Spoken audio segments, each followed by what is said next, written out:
So, ngayon, ikat naman natin tong ano. Kunin ko lang kasi parang nakakatamad na mag-edit ng ano. Kunin ko na lang yung wavy. So, since nabutasan natin dyan, ito na lang. Ay, dito na lang. Medyo mainit ngayon kasi hapon. At inoff ko yung electric fan kasi mas malakas pa yung tunog nun minsan kaysa boses ko. May washing machine lang sa background. Okay, sana okay to kasi ang kapal ng kailangan ko i-bind. Ayan o, ang kapal. Charan, hindi ko pa ito nababind. Last week pa to. Sobrang busy.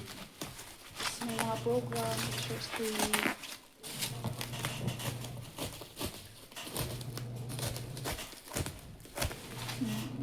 So, ito yung punching machine na. Alright. Ay, boom. Yan, itsura.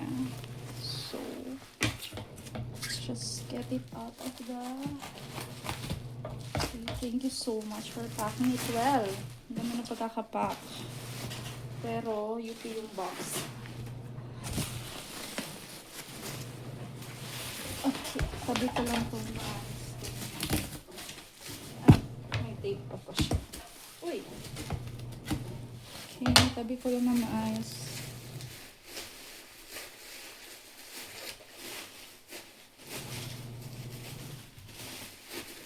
Okay.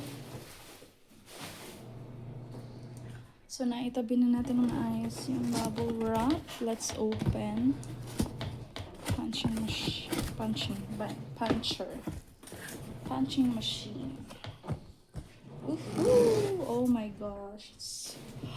Oh, alam mo na. Ay! Nahulog yung gunting. Okay. This is it. Let's take it out of the box. Wow.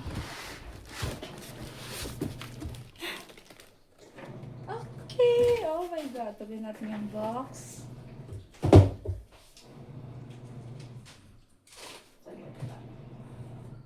Oh, wow. My gosh. I've been wanting this. Alam nyo ba? Hirap na hirap akong hanapin tong binder na to. Nasa orange app lang pala. Meron pala siya. Pero pre-order sobrang mahal. 3,000 plus. So, ito na yun. Tapos sa Lazada naman. Ano pa sa Lazada? Blue up ba?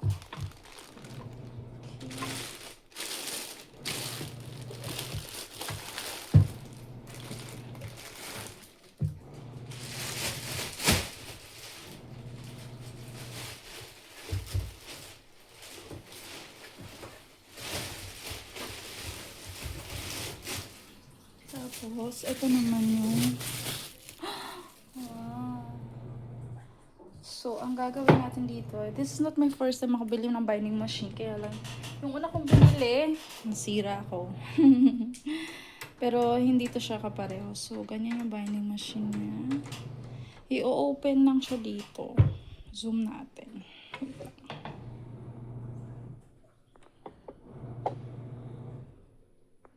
Yan.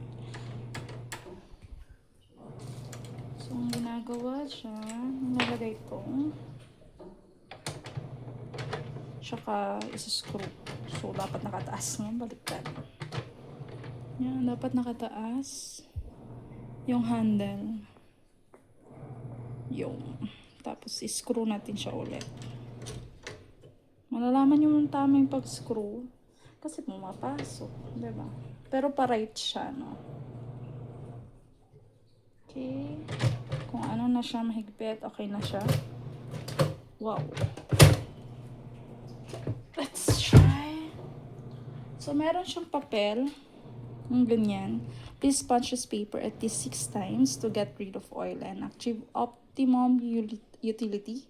Optimum utility prior to use this machine. So, etong binder na to is MP12. Ito ay para sa mga, hindi siya para dito. Na hindi po ito yung gamit niya. Okay? Ang gamit niya is for this. Ganito mga binder na nalalagyan-lagyan. 30 holes po siya. So, pag binuksan mo yan, ganyan. Okay? Ito po yun. Yung mga 6 na butas na puncher. Pero, hindi na kasi ako gumagamit ng 6 na butas. Pero meron pa rin ako no. Pero wala lang sa akin. Kasi, hiniram. But, ito na yung gamit ko. Yan. Ito medyo pricey. 30 holes din to. 30 holes punch. Ayan. Pricey to. Kaya lang, hindi siya masyadong matalim. Nag-aano siya. Ayan o. Ayun. Nag-stuck siya. Tignan nyo. Zoom natin konti. Ayun. Nagsistuck siya ng ganyan. Hassle. Ay, hindi pala yung stuck eh. Hassle siya kasi. Ayan. Matigas na siyang ganonin minsan. So, sabi ko, bili ako ng binder kasi ang dami kong kailangang i-bind, no? Ganito kakapal. And ayoko nang bumili ng isang binder. Yung pang ganito nga. Ito lang yung nagawa ko dun sa part na. 3 ganito lang nagawa ko dun, tapos nasira ko na siya. Kasi, nabili ko na siya and alam ko na kung paano siya gamitan. So, yan. For experience na lang. Kahit mahal ng machine na yun. And, so,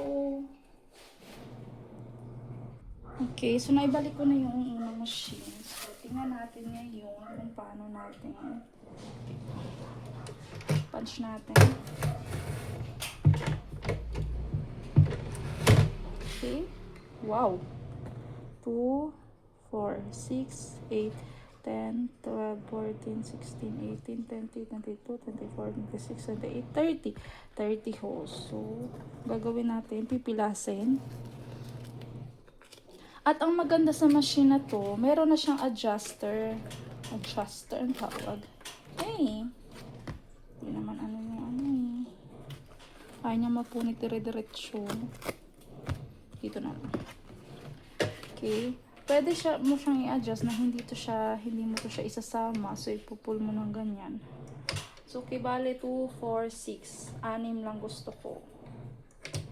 Yung alam mo nyo yung dulo-dulo, meron yun eh. Meron yung style na ganun. Kunin natin. 2, 4, 6. Ayan. Ganyan. So, punch natin. So, dapat itong gitna wala siyang butas. Yan. Cute, no? 2, 4, 6. 2, 4, 6. Ganun yan siya. Pag A4, dapat ganyan. Yung dulo na 30. Dapat dito. Pwede pala to sa long eh.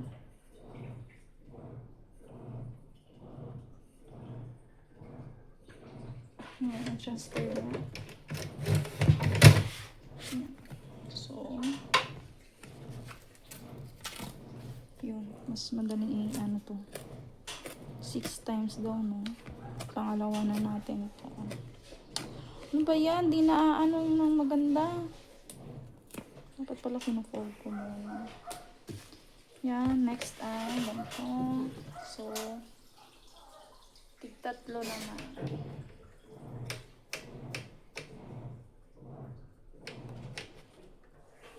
So, pag ano natin ng ganyan, wala na yan. So, tig-3. Just ka na ganyan. 3. Oh, 3. Ah?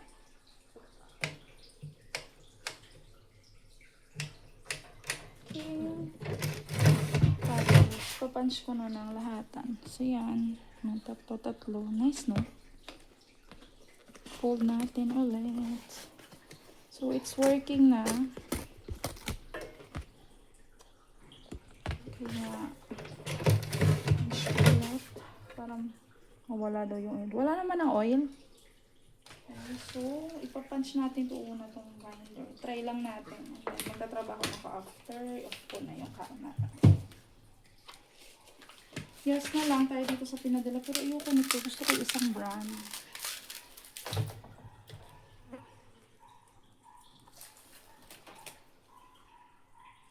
Medyo manipis siya.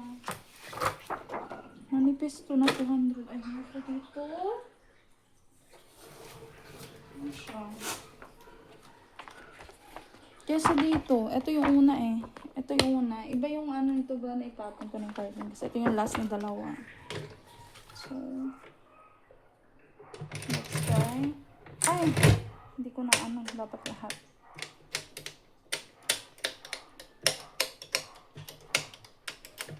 Dapat lahat siya.